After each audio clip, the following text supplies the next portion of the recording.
Hey, thanks for being here, Rob. Let's start off with what is happening out in the economy with the Fed. They're raising interest rates. We've seen the LIBOR rate. It's continually rising. If we look at the 3-month, we see it's gone from like 1.17 in May of 2017 all the way up to 2.32 in April. And as this continually moves up, how is this going to affect the economy? How is this going to affect housing? How is this going to affect what the central bank does next? I would say to you, Dave, if the powers that be are determined to continue raising rates, they have a desire to implode the economy.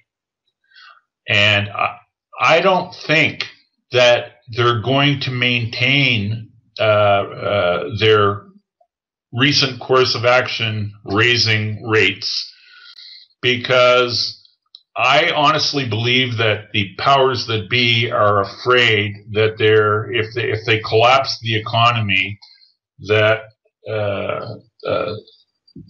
civil unrest could ensue, and a dangerous situation could become a lot more dangerous. So my personal view is that we are much more likely to see a Fed doing an about face in the very near future and lowering rates rather than continuing to raise them. That's my own personal opinion on this. And I do believe that long-term rates, as expressed by the 10-year bond, I've been saying this for quite some time now. I feel that the long-term rates have more or less topped out, and I just don't think we're going to see them rise materially from here. And I'm not saying we couldn't go from 3 to 310 or 315. But I would suggest to you that a 10-year rate at 4% is completely off the table, at least to me right now, unless the powers that be decide to collapse the system on Trump and blame him. But ultimately, I don't think that the system is because I think I guess at the end of the day, I believe that the U.S. military has Trump's back, and the U.S. military is not going to allow the financial elites to pull the plug on the economy and destroy it. So I would look for the Fed to be lowering rates. The next material move in interest rates, I believe, will be down, not up. That's my thinking. You're saying that you think they're going to be lowering it. I mean, do you think we're going to be heading towards the negative territory like out in Europe? I believe we will ultimately see negative interest rates being inflicted by the Fed Treasury complex, yes. So do you think they're doing this, and you're talking about the central banking establishment where they can, bring rates up and bring them down. Are they doing this because they don't have their person in office? Let's say Clinton was elected and she was president. Do you think they would have no problem in crashing the economy in that scenario? Well, Dave, I think it goes deeper than that. And I don't think it necessarily has to do with Clinton or a Bush or Obama or anything. What we're talking about, and ultimately what underlies this, is the life cycle of fiat money. And the life cycle of fiat money predicates that the amount of money in existence, when you have compound interest, usury with compound interest, dictates that the supply of money must grow at a very predictable rate for a very long period of time. But in this life cycle, and this is math, this is not emotion, and a person who's explained this very well is Chris Martenson. And if you Google Chris Martenson and you go to his website and you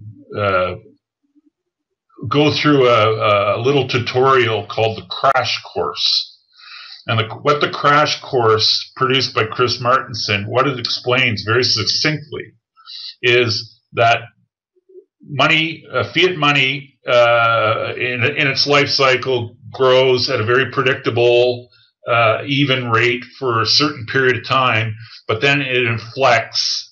The growth rate of money inflects and it goes vertical. We're on the vertical part of the curve now. And money must be created at an infinite pace. And what that means is that each marginal unit of money that's created when it's in its vertical growth phase is worth less than the last one created. And what this ends in is what Austrian economists refer to as a crack-up boom or hyperinflation. And you can't produce anything in increasingly infinite amounts and have the marginal value of the next unit be worth more. And you see what that does is it takes a deflationary collapse off the table, because the money is growing at a vertical rate. And what governments have been doing to us, Dave, is they've been trying to hide and disguise the debasement of money. And they're telling us that our economy's getting better, but it really isn't. And the way we can show this and explain this to people who don't get it is we can just look at marginal wages median income in America. Look at median income over the last 10 years in America.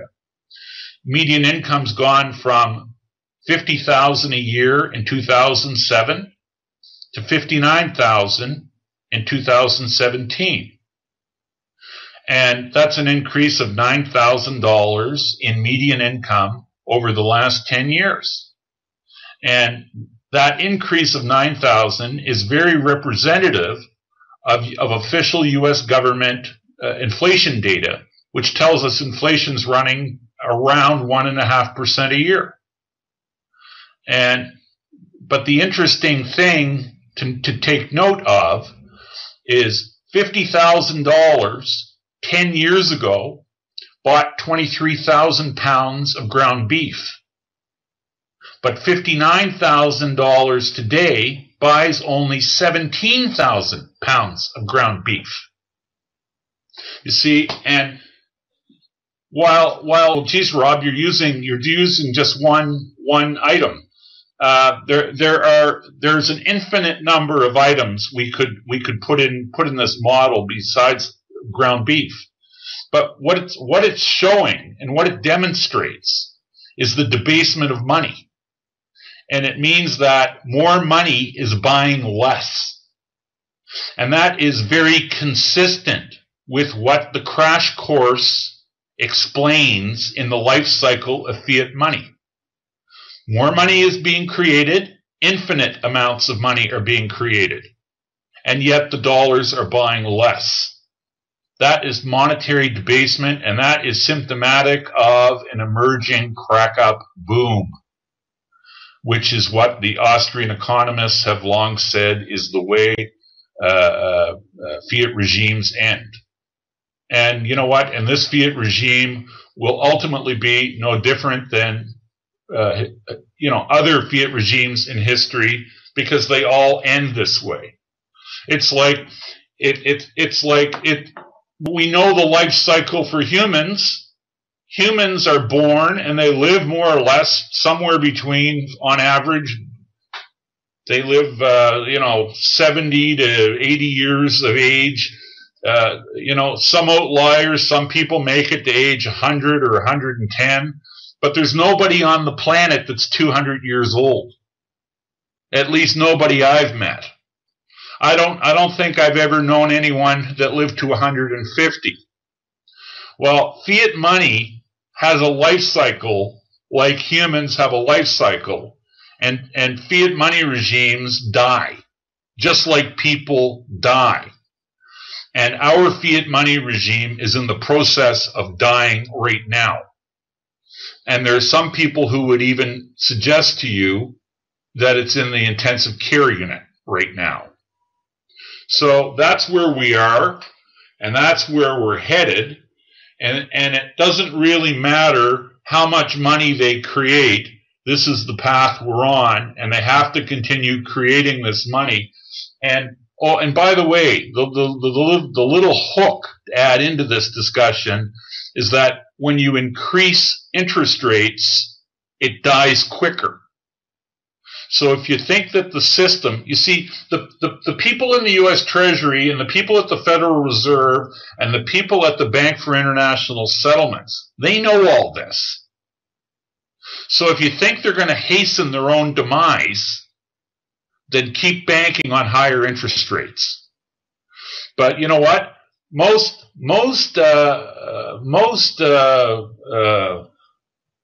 parasites, if they're informed, don't try to kill the host. At least not quickly. So this is these people that control the money are parasites on humanity, and they've been feeding off humanity.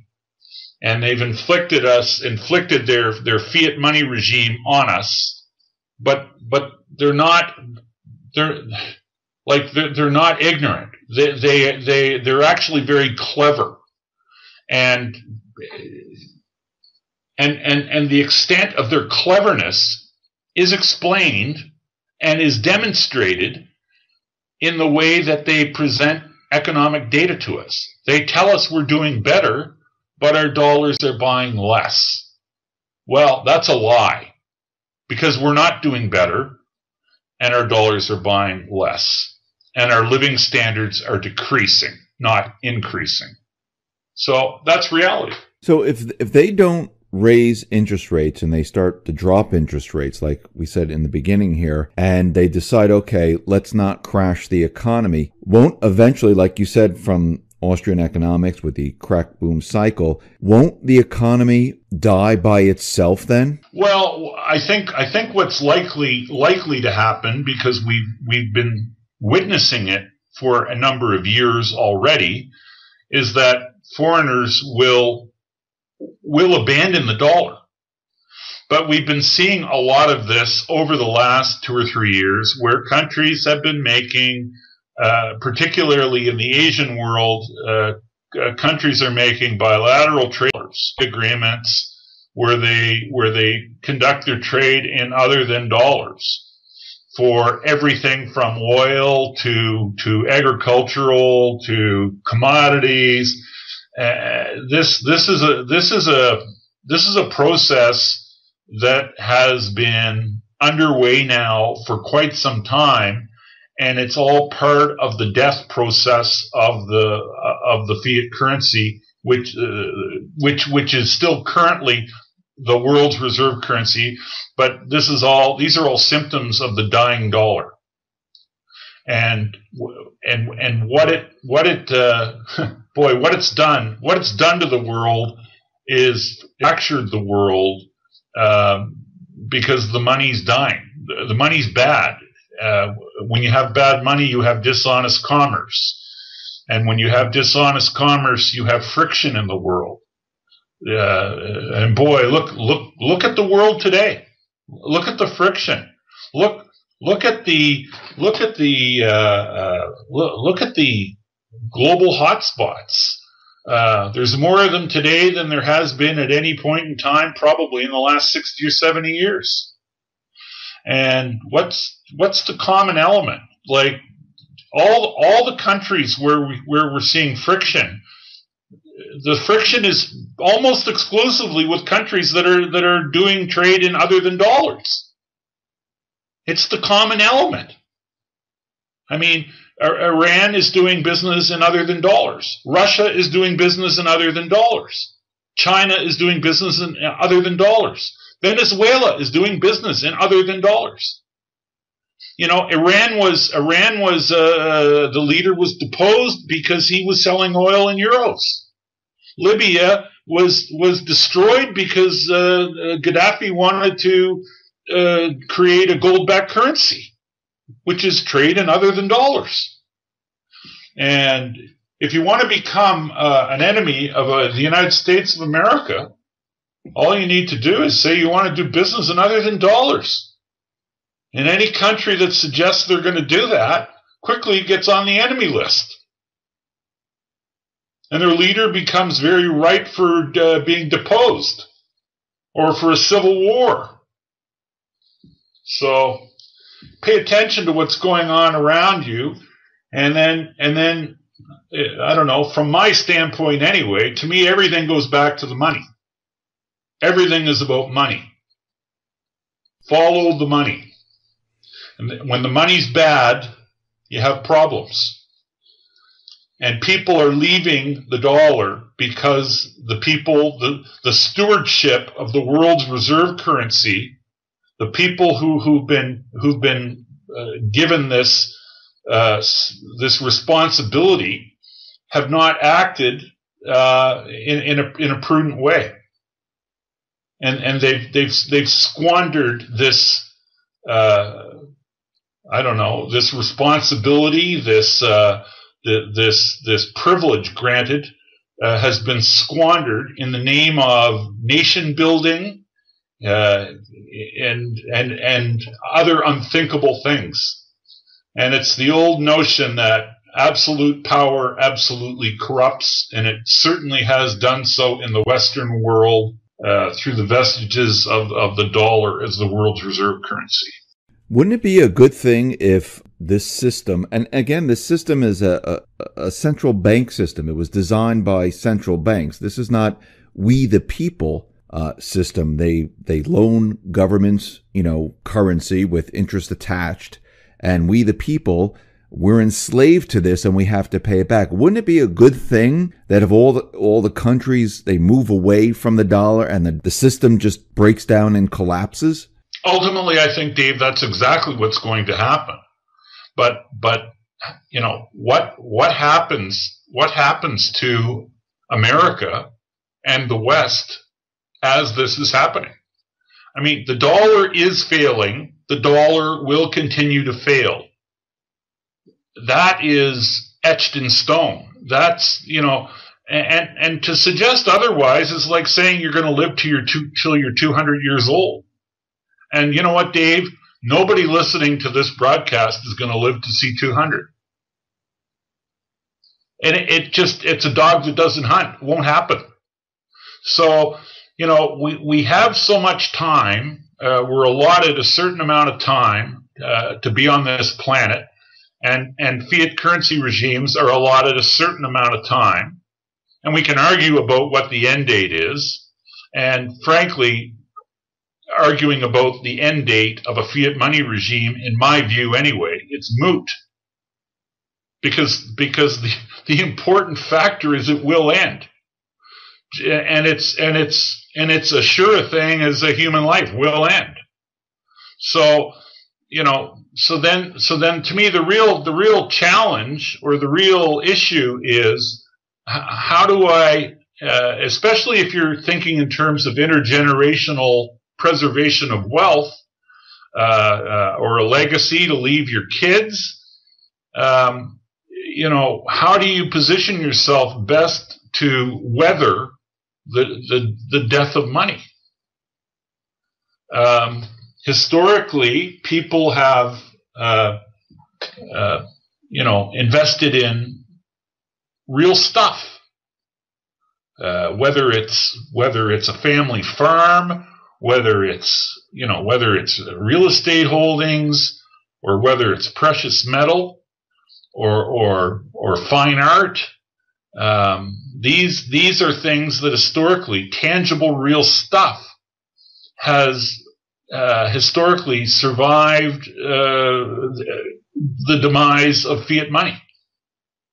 And there's no doubt in my mind that tangible stuff will survive the death of this fiat money regime as well, because history is a pretty good reminder as to what will happen in the future. So anyway, that's why I am an advocate, have been for a very long time, of holding physical precious metal.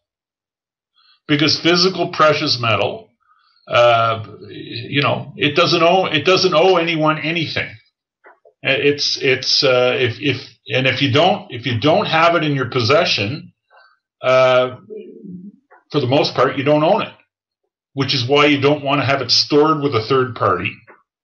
Which is why you don't want to own mining shares, because when money dies, usually governments fall, or governments find their finances in absolutely disastrous states, and when governments need to refund or re-energize their finances, they harvest they harvest it from the people, because governments tax people and confiscate wealth from people to gain their sustenance. That's what they do. So, mining shares, owning mining shares, people say classically you have leverage to metal price, to the price of metal. Well, you do, as long as governments are functioning properly. But you look at what happens. Look at what happens to mining concessions, or to companies that operate in jurisdictions where political fortunes fail. Mining companies are subject to having their licenses revoked or confiscated, or new taxes being put on, or royalties, and in such an example, the leverage that you imagined you had in the mining shares can disappear very quickly. And that's why owning physical metal, as opposed to the leveraged instrument being the equity, sometimes the physical can pay off very, very handsomely. So when the dollar dies, as it's dying right now, we know that China and Russia, they've been purchasing a huge amount of gold. And here in the United States, we had Mnuchin go into the vaults and show us gold. I mean, doesn't the U.S. have enough gold to weather the storm? Well, my personal view on Steve Mnuchin's visit to Fort Knox is that it was a publicity stunt. There was no audit of gold performed at Fort Knox. And what Mr. Mnuchin said, his public utterance when he went to Fort Knox, he said gold is safe. Well, Dave, I would agree wholeheartedly with Mr. Mnuchin that gold is safe. Gold is the safest form of money on the planet. But Mr. Mnuchin did not perform an audit. The U.S. government has not performed a credible audit on the gold that they store, possess to own, which is slightly over 8,000 metric tons. There's been no credible audit of this gold, despite Showboat Mnuchin's utterances. There's been no credible audit done on U.S. sovereign gold since the Eisenhower administration. End of story. So until there's a credible audit produced, I would not assume that America owns the gold that they say they own. And that's end of story. And you are right, China, Russia, and other Asian countries have been accumulating physical metal at a voracious pace now for the last 20 years. And my view is that when the dollar actually dies, we'll see a new gold-backed, or let's just say asset-backed currency will be launched, in my view, by the Asians, and possibly China in conjunction with Russia. And it might not be purely gold backed. It might be a basket of things that back it, like gold, silver, possibly an energy component like crude oil, and maybe even something from the agri complex. But I do believe that the next world reserve currency will be asset backed. And I do believe that physical precious metal will figure prominently in the asset mix. And if people want to say that's a return to a gold standard, you're welcome to say whatever you want.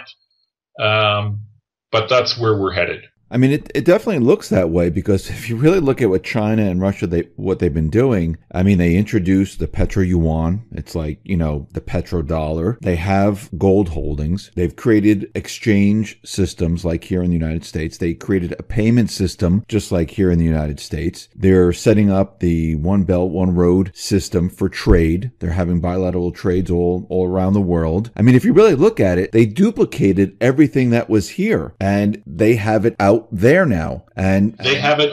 Not only do they have it out there, Dave, they've created a complete global parallel structure to what we have in the West, and it all can operate without dollars. Period. So, people would be doing themselves a favor if they're trying to think this through. China has not been accumulating U.S. debt now for at least 2 years, and America continues to not only have the existing debt, but America is spending at least another or creating new mountains to the tune of an extra $1 trillion a year, every year, on top of the existing 20 or 21 trillion, whatever it is now. The new debt created this year by America will be 1.2 trillion, I believe, is what's budgeted, and it could end up being bigger. And so historically, China has been America's biggest creditor, and has taken down the lion's, or let's just say a disproportionate amount of new debt issuance, but they haven't been buying. So ask yourself, who is buying the debt? Who is buying the U.S. government bonds that are being issued? And of course, like we talked pre-interview where I made the comment to you that America is the only country in the world that issues debt that has never had a failed bond auction.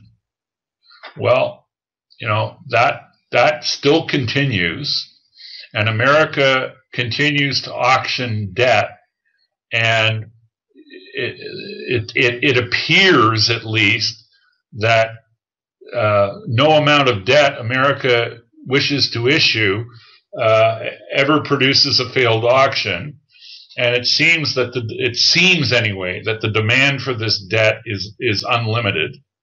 And I ask the question over and over and over again, and nobody can give me good answers about who's buying the debt.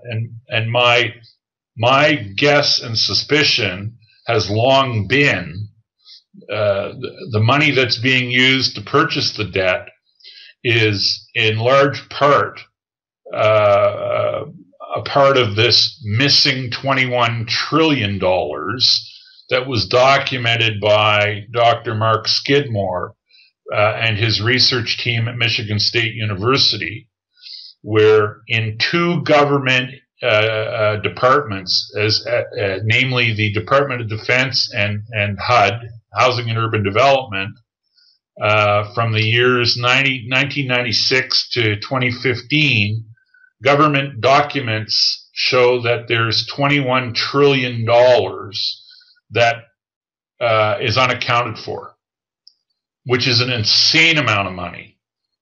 And to me, that is money that's been created. Well, we know it's been created because it's flown through the books of the military, and HUD. So we know the money was created. And my personal opinion is that the money was fraudulently created. It's been siloed. It's in slush funds like the Exchange Stabilization Fund, which is an adjunct to the U.S. Treasury, which is it's a black box that is subject to no oversight, doesn't publish financials, and it's just a dark hole. But it's a dark hole that contains, at least in my view, dramatic amounts of capital that have been created falsely, criminally, or whatever. But bear in mind that anything the Exchange Stabilization Fund does is deemed to be an issue of national security. And as such, nobody's allowed to, and everything they do is also, by definition, classified.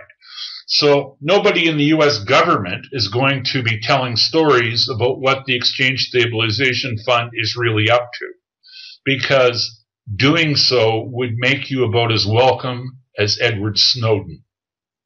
And, you know, that's just something nobody in America is going to willingly do. But suffice to say, we know the money's been created, and we're talking tens of trillions of dollars, and I call this dark money. And this dark money is basically available to the monetary elites. These are resources that they can marshal up at any time of their choosing to do things like make sure U.S. government bond auctions always appear to be well bid. This insane amount of money can also be used to juice stock markets and make the stock markets look like they're, you know, very well supported and very well bid. They can be used these resources can be used to sell down other currencies to make them look weak relative to the U.S. dollar. You know, they're used for this dark money is used for a host of purposes. You know, everything from regime change to toppling foreign economies, funding people who are opponents of enemies of the state. You know, it's a real black box. So this is the nature of the world we live in today. And listen, what I speak of may seem to some people as being a stretch. And to anybody who holds that view, all I ask you to do is turn on CNN and listen to it if you can bear for 5 minutes, and listen to the lies, and listen to the vitriol, and listen to the likes of James Clapper saying that nobody in America has ever been surveilled, and that the U.S. intelligence community is not surveilling anyone, when we have overwhelming evidence that they've surveilled Trump and his associates in the run-up to the election in 2016, I think it's becoming pretty much accepted common knowledge now that you know, surveillance on American citizens has been an ongoing practice now for a very long time. And listen to the lies in the media. Listen to the vitriol in the media.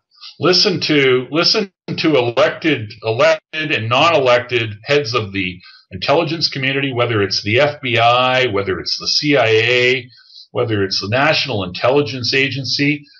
These people are lying to Congress. They've perjured themselves all over the place. So when you look at the when you look at just the basis of officialdom lying about their activity, The notion of what they've done to the money becomes a lot more believable if you can accept anything that's extremely well documented. So this dark pool of money, the Exchange Stabilization Fund, this is like their own little budget within government for, black op operations around the world, not just with the economy. It's a criminal slush fund. Call it what it really is. And the nefarious activities that the Exchange Stabilization Fund has been involved in over the years is astounding. And anybody wants to get up the curve on what the Exchange Stabilization Fund is all about, there's a great resource and a reference on that. Go to a website called marketskeptics.com. Look in the right-hand margin where a chap by the name of Eric de Carbonell has produced a YouTube series on the ESF, Exchange Stabilization Fund, and it's under the headline "Something I've Been Afraid to Blog About," which is in the right-hand margin of the homepage of marketskeptics.com. I would advise everybody to watch and rewatch that YouTube series on what the Exchange Stabilization Fund is, how it was created, and what it's all about.